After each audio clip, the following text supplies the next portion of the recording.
பேரை போல இனிமையானவர் சக்கரபாணி. கொடுத்த வேலையை எடுத்த வேகத்தில் முடிச்சு காட்டுறதுதான் அவருடைய ஸ்டைல். கடந்த அதிமுக ஆட்சியோட 10 ஆண்டு கால நெல் கொள்முதலை விட நம்ம திராவிட மாடல் ஆட்சியில கடந்த 4.5 ஆண்டு காலத்தில் 6 லட்சம் மெட்ரிக் டன் அதிகமாக நெல் கொள்முதல் செஞ்சு தொடர்ந்து தரமான அரிசி வழங்கி இந்தியாவில் எங்கேயும் இல்லாத அளவுக்கு 7,33,000 மெட்ரிக் டன் கொள்ளளவு கொண்ட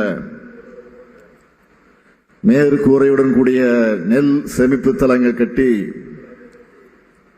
நெல்லை பாதுகாப்பாக சேமித்து வைக்கிறது என்கிற அந்த சிறப்பான ஒரு பணியை நிறைவேற்றி தந்தவர் தான் நம்முடைய அமைச்சர் சக்கரபாணி அவர்கள். அவருக்கு என்னுடைய பாராட்டுக்கள், வாழ்த்துக்கள்.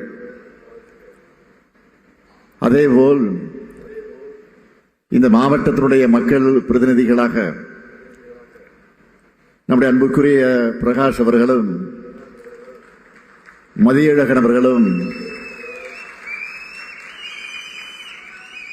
திரு ராமச்சந்திரன் அவர்களும் அதேபோல இங்கு அமர்ந்திருக்கக்கூடிய நாடாளுமன்ற உறுப்பினர் அவர்களும் மிக சிறப்பாக செயல்படக்கூடியவர்கள். எப்பொழுது என்னை சந்திக்க வந்தாலும் அவர்கள் இந்த மாவட்டத்திற்கான கோரிக்கைகளை கொடுப்பார்கள். கொடுப்பது மட்டுமல்ல, அதை நிறைவேற்றிக் கொண்டுதான் செல்வார்கள். அதேபோல் கிருஷ்ணகிரி மாவட்டத்திற்கு நான் வந்தவுடன் அமைச்சரும் சரி, மக்கள் பிரதிநிதிகளும் சரி, மாவட்டம் எப்படி இருக்கு என கேட்டவுடன் அவர்கள் ஒட்டுமொத்தமாக சொன்னது, நம்முடைய மாவட்ட ஆட்சியர் தினேஷ்குமார் அவர்கள் மிக சிறப்பாக செயல்படுகிறார் என சொன்னார்கள். அவருடைய செயல்பாடுகளுக்கு இன்று உதாரணமாக 2 லட்சத்திற்கு மேற்பட்ட பயனாளிகளே சாட்சியாக உள்ளார்கள். அதேபோல் அவருக்கும் மாவட்டத்தோட அனைத்து துறை அலுவலர்களுக்கும் இந்த நேரத்தில் வாழ்த்துக்களையும் பாராட்டுக்களையும் நான் தெரிவித்துக் கொள்ள விரும்புகிறேன். கிருஷ்ணகிரி மாவட்ட வளர்ச்சிக்கான அடித்தளங்கள் எல்லாம் திராவிட முன்னேற்ற கழகத்தினுடைய ஆட்சியில போடப்பட்டது. 2ஆம் சிப்காட் வளாகம் தொடங்கி ஓசூர், போச்சம்பள்ளி மின் நிலையங்கள், விஸ்வநாதபுரம் ஐடி பூங்கா, ஓசூர்ல மின்னணு தொழில் வளாகம்னு என்னால மிகப்பெரிய பட்டியலையே போட முடியும். அதையும் தாண்டி மகளிர் சுய உதவிக்குழு ஒருங்கிணைந்த தருமபுரி மாவட்டத்தில் இருந்தபோது இங்குதான் தொடங்கப்பட்டது. நமது ஆட்சியினுடைய முத்திரை திட்டமான மக்களை தேடி மருத்துவம் திட்டம் தொடங்கப்பட்டதும் இந்த கிருஷ்ணகிரி பகுதியிலே தான். இப்படி திராவிட முன்னேற்ற கழக அரசுக்கும் கிருஷ்ணகிரி மாவட்டத்திற்கும் நீண்ட நெடிய உறவு உண்டு. இந்த அரசு நிகழ்ச்சியில இதுவரை நடக்காத அளவுக்கு 1212 ரூபாய் மதிப்பீட்டில் 85,711 பயனாளிகளுக்கு இலவச வீட்டுமனை பட்டா வழங்கப்படுது. நகர பகுதிகளில் 5 ஆண்டுகளுக்கு மேலாக ஆட்சேபனையற்ற புறம்போக்கு நிலங்களில் வசித்து வரக்கூடிய மக்களுக்கு இலவச வீட்டுமனை பட்டா வழங்குகிற பணியை நம்ம அரசு வெற்றிகரமா செஞ்சு முடிச்சிருக்கு. இதுக்கு முன்னாடி ஊரக பகுதிகளில் மட்டும்தான் இலவச வீட்டுமனை பட்டா வழங்கப்பட்டு வந்துச்சு. ஆனா அந்த உரிமையை நகரப்பகுதி மக்களுக்கு வழங்கி வரலாற்று சாதனையை நிகழ்த்தியிருக்கு நம்முடைய திராவிட மாடல் அரசு. கிருஷ்ணகிரி நகராட்சியில 1802 பேருக்கும், ஒசூர் மாநகரத்தில் 3222 பேருக்கும் இலவச வீட்டுமனை பட்டா வழங்கப்பட்டிருக்கு. கிருஷ்ணகிரி நகராட்சியில் 40 ஆண்டுகளுக்கு மேலாக அரசு புறம்போக்குன்னு வகைப்படுத்தப்பட்டிருந்த மனைகளை ரயத்து வாரி நத்தம் மனைன்னு மாற்றி இருக்கிறோம்.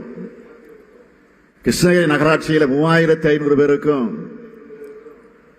அதேபோல் ஒசூர் மாநகராட்சியில் சுமார் 8150 பயனாளிகளுக்கும் வகைப்பாடு மாற்றி நத்தம் மனைன்னு கணினி பட்டா வழங்கப்பட்டிருக்கு. ஆயிரக்கணக்கான மக்களோட நீண்ட நாள் கனவை நிறைவேற்றி இருக்கிறோம். இதுதான் நம்முடைய சிறப்பான சாதனை. இந்த கிருஷ்ணகிரி மாவட்டத்துக்கு நம்ம திராவிட மாடல் ஆட்சி அமைஞ்ச பிறகு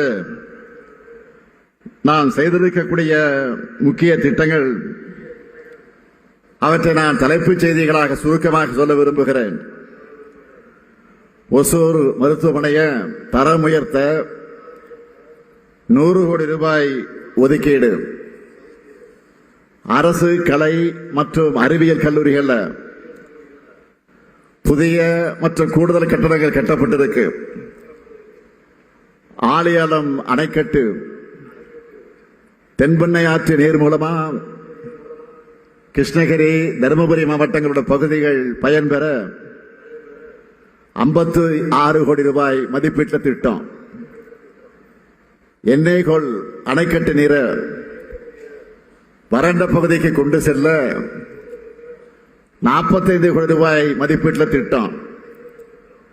கிருஷ்ணகிரி மக்களுடைய நீண்ட நாள் கோரிக்கையான பாரூர் ஏரி கிழக்கு பிரதான கால்வாய் அமைச்சு போச்சம்பள்ளி மற்றும் ஊத்தங்கரை வட்டங்களில் இருக்கக்கூடிய 33 ஏரிகளுக்கு தண்ணீர் நிரப்பும் திட்டத்துக்கு 75 கோடி ரூபாய் ஒதுக்கப்பட்டிருக்கு. கீழ் கலவரப்பள்ளி அணை மற்ற அணை பகுதிகளை புனரமைத்து மேம்படுத்தும் பணி 30 கோடி ரூபாய் மதிப்பீட்டில் மேற்கொள்ளப்பட்டிருக்கு. 4 புதிய துணை மின் நிலையங்கள் பயன்பாட்டுக்கு வந்திருக்கு. புதிய வேளாண் காடு வளர்ப்பு திட்டத்தின் கீழ் 2597 விவசாயிகளுக்கு 7,75,000 மரக்கன்றுகள் வழங்கப்பட்டிருக்கு.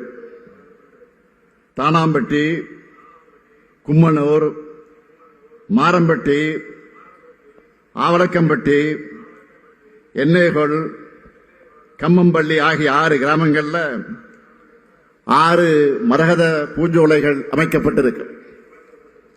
ஓசூர் மாநகராட்சியில் 951 கோடியே 37 லட்சம் ரூபாய் திட்ட மதிப்பீட்டில் 417 திட்டப்பணிகள் தொடங்கப்பட்டு 212 கோடி ரூபாய் 85 லட்சம் மதிப்பீட்டில் 323 பணிகள் முடிஞ்சிருக்கு. மீதமுள்ள 94 திட்டப்பணிகள் நடைபெற்று வருது.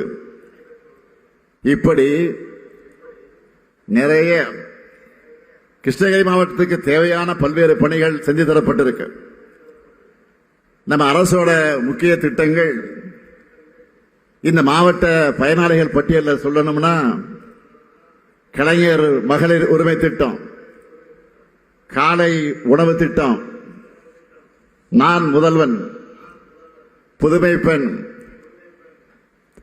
தமிழ் புதல்வன், டாக்டர் முத்துலட்சுமி ரெட்டி மகப்பேறு நிதி உதவி திட்டம், இன்னுயிர் காப்போம், நம்மை காக்க 48 போன்ற முத்திரை திட்டங்களால மட்டும் 6,68,233 பேர் இந்த மாவட்டத்தில் பயனடைஞ்சுக்கிட்டு இருக்காங்க. இதோட தொடர்ச்சியா இந்த மாபெரும் நிகழ்ச்சிக்கு வந்திருக்கக்கூடிய நான் அறிவிப்புகளை வெளியிடாம போக முடியுமா? போனால் மேடையில் இருக்கக்கூடிய என்னை விடுவார்களா? ஆகவே 5 புதிய அறிவிப்புகளை நான் இங்கு வெளியிட விரும்புகிறேன்.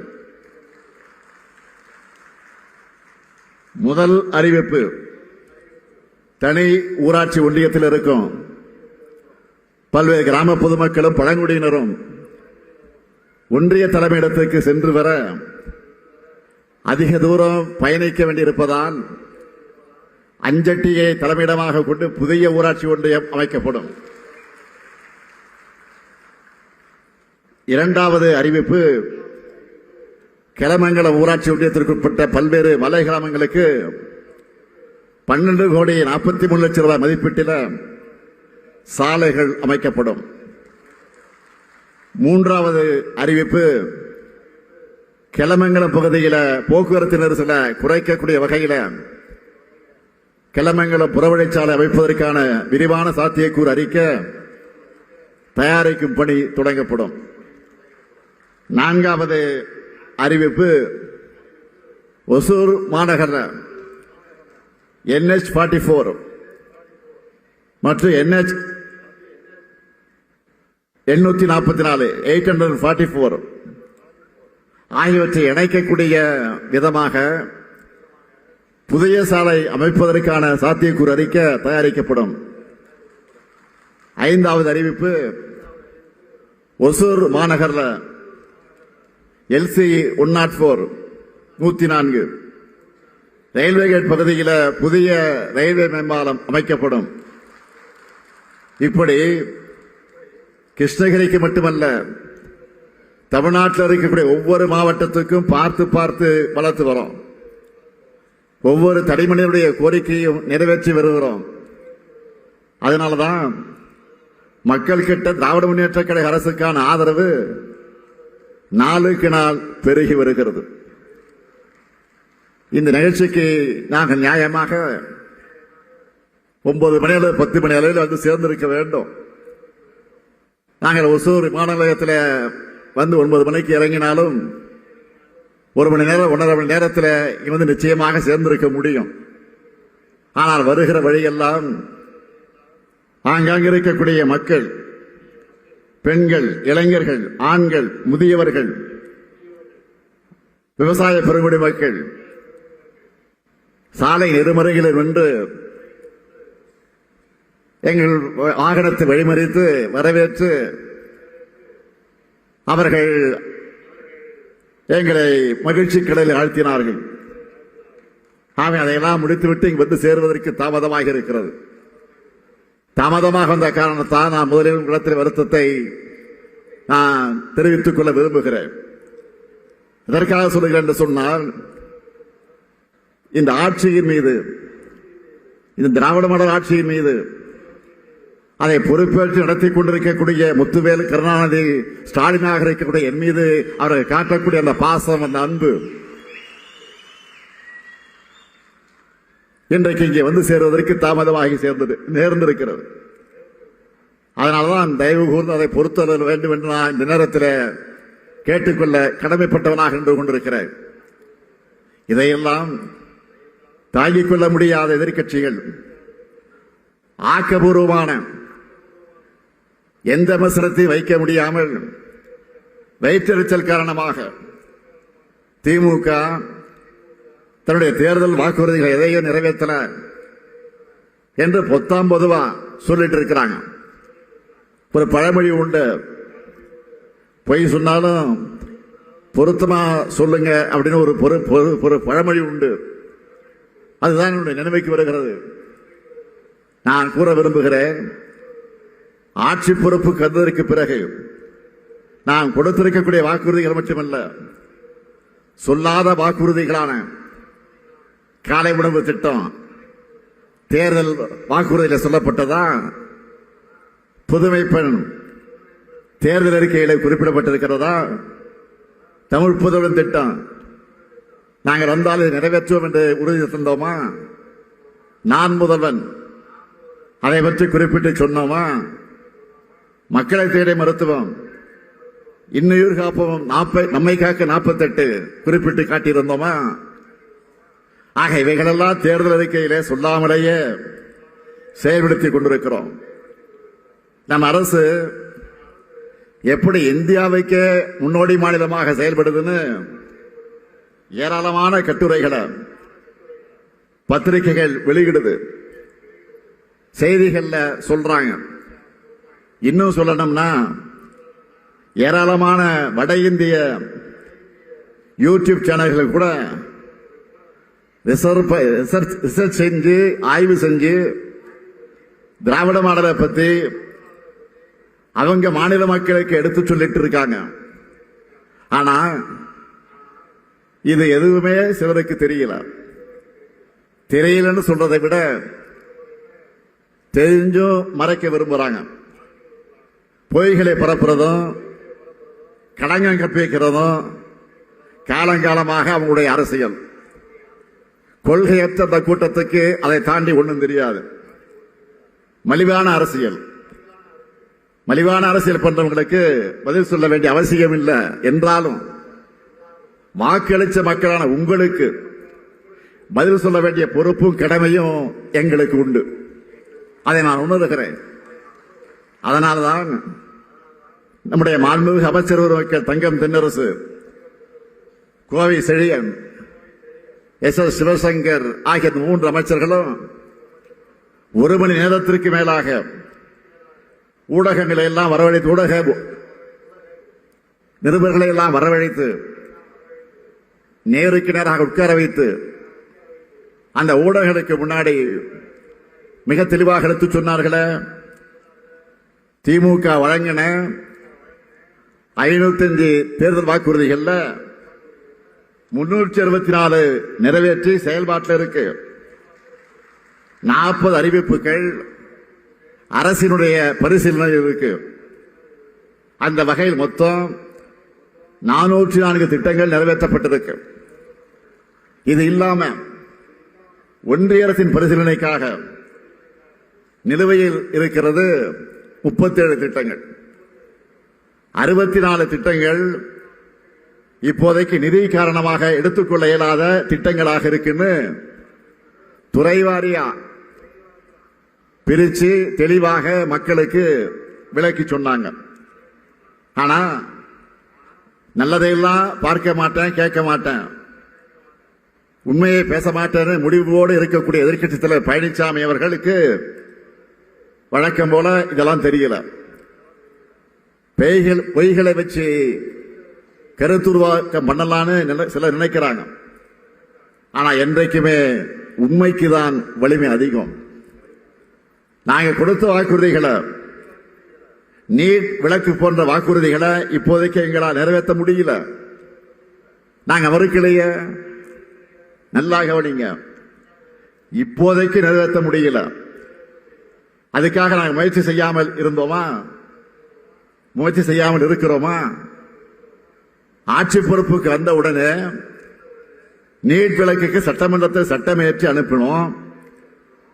அதை என்ன மாதிரியான சூழ்ச்சிகள் எல்லாம் பண்ணி ஆளுநர் மூலமாக தடுத்தாங்க, இது நாட்டு மக்களுக்கு நல்லா தெரியும். அப்பவும் கடுமையான சட்ட போராட்டம் நடத்தணும். அதிமுக ஆட்சியில் இருந்தப்போ அதை மறைச்சு வச்ச மாதிரி நாடகம் ஆடலையே. அடுத்து நாடாளுமன்ற தேர்தல் வந்ததும் ஒன்றியத்தில் நமக்கு ஆதரவான அரசு அமையும் என்ற நம்பிக்கையோடு போராடணும்.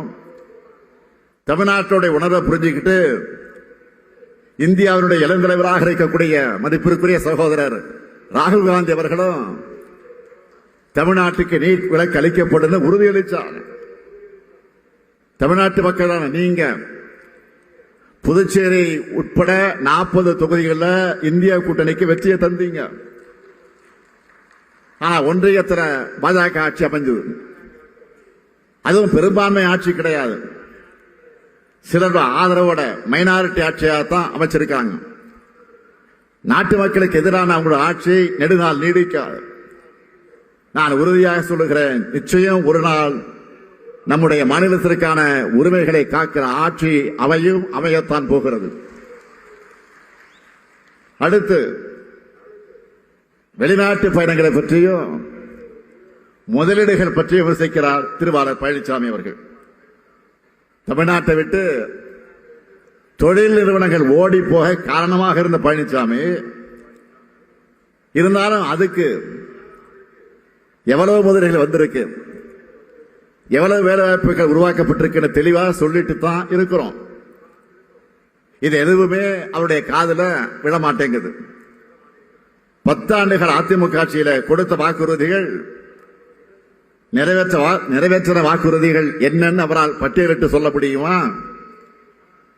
அதிமுக ஆட்சியுடைய 10 ஆண்டு கால சீர்கட்ட நிர்வாகத்தால தொழில் முதலீட்டாளர்கள் தலைவிரிக்க அண்டை மாநிலங்களுக்கு ஓடுனாங்களா மறக்க முடியுமா?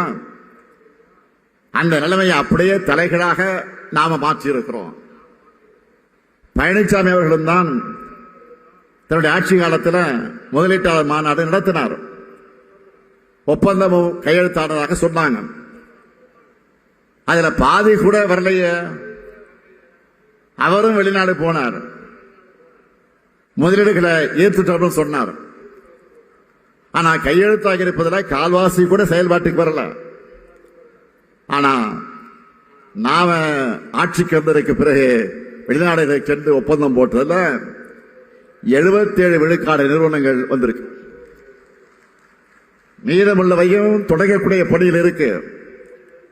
நான் உறுதியோடு சொல்றேன், தமிழ்நாட்டை இந்திய அளவில் இல்ல, தெற்காசியாவிலேயே முன்னேறிய மாநிலமாக நிச்சயம் உருவாக்கி காட்டுவேன். இதுதான் என்னுடைய உறுதி. அவதூறுகள், பொய்கள், வீண்பழிகள், இதை பற்றியெல்லாம் கவலைப்படக்கூடியவன் நான் அல்ல. 50 வருஷமா அதையெல்லாம் பார்த்துட்டு தான் இன்னைக்கு இந்த இடத்துல உங்க முன்னாடி நிற்கிறேன். 2026 தேர்தலை நிச்சயம் வெற்றி பெறுவோம். அடுத்து நம்முடைய திராவிட மாடல் ஆட்சி தான். மக்கள் தயாராக இருக்காங்க. திராவிட முன்னேற்ற கழகத்துடைய மக்களாட்சி காலமெல்லாம் தொடரும் தொடரும். தமிழ்நாடு மேலும் மேலும் வளரும் வளரும். நன்றி, வணக்கம்.